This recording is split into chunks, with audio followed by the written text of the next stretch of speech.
Hi, I'm Amy, thank you for tuning in. So I've been watching a lot of booktube videos recently, and that was part of the reason why I want to start my own channel. And something that keeps coming up is manga. And I used to be a huge manga reader, probably between 5 and 10 years ago.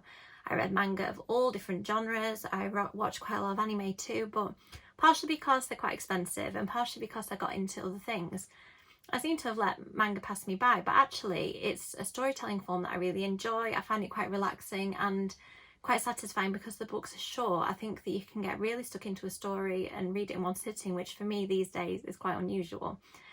So I've decided to revisit some of my favourite mangas from the past and to check out some new titles that have come out since I lost touch with manga. So thank you to the booktubers who've inspired me to do this, like Jodie from Vanilla Moon and Katerina from Bambina Katerina. You have all made me think that I want to revisit manga and to do this video.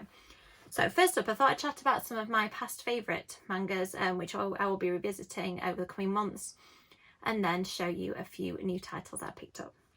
So one that I really loved, probably one of the first I read, is Blackbird, and that is by Kaneko Sakurakoji. And I'll read you the blurb because I don't think I can quite capture what this one's about. So it says, there is a world of myth and magic that insects are, and only a special few can see it. Miseo Harada is one such person. She wants nothing to do with magical realms. She just wants to have a normal high school life and maybe get a boyfriend.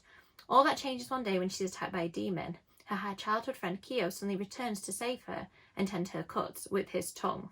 It turns out Miseo is the bride of prophecy, whose blood gives power to the demon clan who claims her.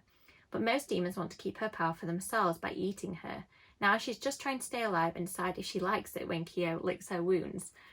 I don't remember exactly when I read this, but I think it probably came around the time that I was reading a lot of paranormal romance, probably thanks to Twilight, and this just satisfied that sort of craving, but with obviously a different twist. I really like the fact that manga is obviously Japanese in origin, and because it's grounded in different culture and different style of storytelling, I think it just makes for a really fresh and different read, especially when you're somebody who lives in Western culture who's less familiar with it. So this is one of my original favourites. Another one, which is a series that I actually own quite a lot of the titles, Bride of the Water God, and I've only read a few of them. I really, really enjoyed it. And part of what I like about the fact is there's a lot of absolutely beautiful artwork. It is very based, as you can see from the cover, in cherry blossoms. And I just enjoy the story. I don't remember a huge amount about it. I think it had sort of more of a historical feel, but this is a series that, because I only just started it before, I'm going to pick up and hopefully read more of. So next up is a completely different series. I think these are for younger readers, Hanakimi, and this is a really cute book where a girl in typical sort of high school fashion decides that she's going to dress up as a boy, and I think it's to play in their football team maybe. Oh, so she falls for a fellow track star and she figures out a way to get close to him is to enroll in his school, as you do, which is an all-male school.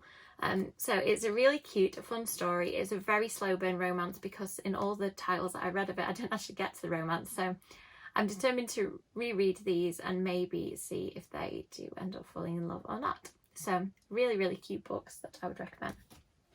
Next up, Vampire Knight. I've actually watched more of the anime than I have read the books. I really like the premise of this. There is a night school and a day school, and the night school is attended by vampires, and one of the day school students becomes embroiled in their lives. And I really love the heightened drama and romance of this, and it again has that Twilight feel of vampires and humans and can they have relationships, and it's just got that slightly darker edge that I really enjoy. Another series that I don't remember a huge amount about, so I'm going to try and reread, is Stepping on Roses, which is more of a romance, and I'll just read a little bit of the back. It's quite long, so I'll paraphrase. But basically, Sumi's brother keeps bringing home people for her to care for, even though they can barely afford their own needs. And when she's got huge financial problems, a billionaire or millionaire approaches her and says that he will give her the money she needs if she agrees to marry him. But can she fool high society to think that she is a lady? So I really liked this as a light, fun read. It's quite different from the other titles that I've read. So I think I'm going to try and give this series a reread. I think it's a completed series, so quite satisfying that I'll get the whole story arc. So those are the books that I've really enjoyed, and then these are the ones that I have picked up recently. So Shiver by Junji Ito is the first. I mentioned that in my recent to be read video because it's something that I've purchased recently and would like to read. And this is a collection of short stories. I know that Junji Ito is a really popular author of quite dark horror titles, and I think that it will be a really good place for me to get back into manga. I like the fact that it's short stories because I'll be able to dip into and out of them. I've got quite a lot of writing to do this month, so I think that this will keep me invested, because sometimes I find if I have to put down a book for a few days, it's a bit hard to get back into it. So this one should be really good for filling that need. The next title I don't really know much about, apart from it's called Call of the Night, which made me think vampires, so I could end up being completely disappointed. But I like the fact the cover drew me in with the colour palette, the sexy theme, so I'm actually going to read the blurb for the first time now and see whether it's something that I like. So, one sleepless night, Ko slips out to walk the streets. Life after dark is a revelation. When flirtation Nazuna invites Ko to spend the night at her place in an abandoned building, he's stoked, but then he awakens to kisses on his neck with a little too much bite to them. Is it just the delicious taste of his blood that makes her meet him night after night for late night adventures, conversations and naps? Or something else? Then when a cute girl from Coast Pass shows up and competes for his attention, his budding relationship with the undead is put to the test. Maybe I did read that blurb at some point because that sounds like exactly the kind of thing I want to read. Fun, quirky and vampires. I don't know what more I could want. And the last book I picked up, I think it was Jodie from Vanilla Moon that recommended Tokyo Ghoul. I read the first few pages when it arrived and I absolutely love the artwork. The story seems really fun. I'll just read the back and so you can get a feel for what it's about. Shy Ken Kaneki is thrilled to go on a date with the beautiful Reese, but it turns out that she's only interested in his body, in eating it that is. When a morally dubious rescue transforms him into the first half-human, half-ghoul hybrid, Ken must survive ghoul turf wars, learn more about ghoul society, and master his new powers. I love the sound of that. I've heard that the series just gets better and better. I like the fact that it's about ghouls, which is a creature that I don't know a huge amount about, so it'll get me to branch out a little bit from my usual vampires and occasional zombie and werewolf. So yeah, that is the third title on my list. I think I'll probably read those over the next couple of months, but if you have any manga recommendations or you like the sound of the ones that I enjoyed, I'd love to hear. So feel free to chat to me on social media or in the comments.